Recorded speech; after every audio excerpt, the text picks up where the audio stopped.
बजे भोरे भोरे करे। जागी जागी के बीतो है मुआना 4 बजे भोरे भोरे करे।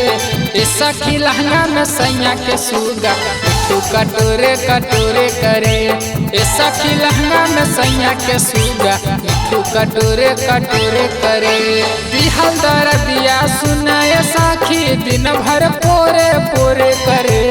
दिहल दर्दिया सुनाए साखी दिन भर पोरे पोरे करे। इस सखी लहंगा में सैया के सुगा मिठू कटोरे कटोरे करे। इस सखी लहंगा में सैया के सुगा मिठू कटोरे कटोरे करे। कटोरे कटोरे करे।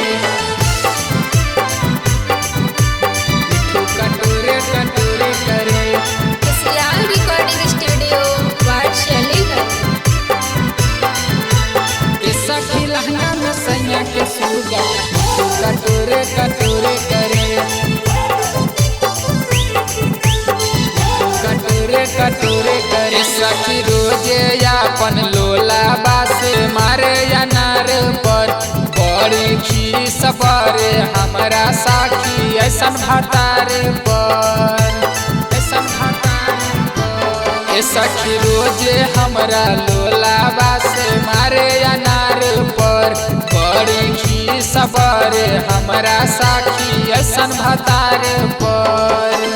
जखने मनमा करो है साखी कबो थोरे थोरे करे।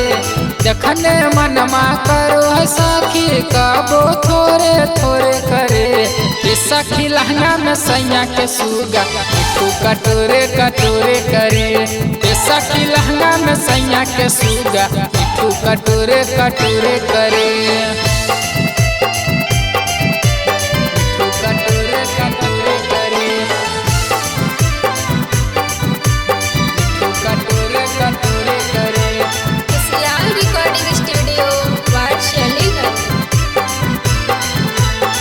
सखी लहंगा में सैया के सुगा कटोरे कटोरे करे।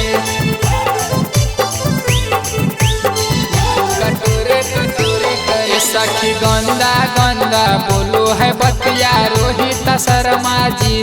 हमर हो जा है बुरा हाल जाब धरो है धरना जी।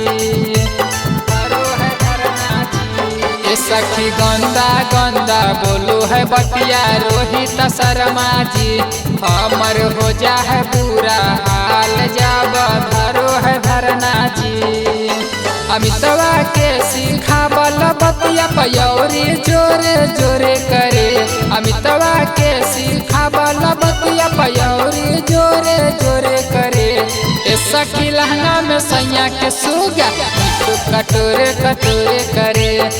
सखी लहंगा में सैया के सुगा मिठू कटोरे एकदम कटोरे करे।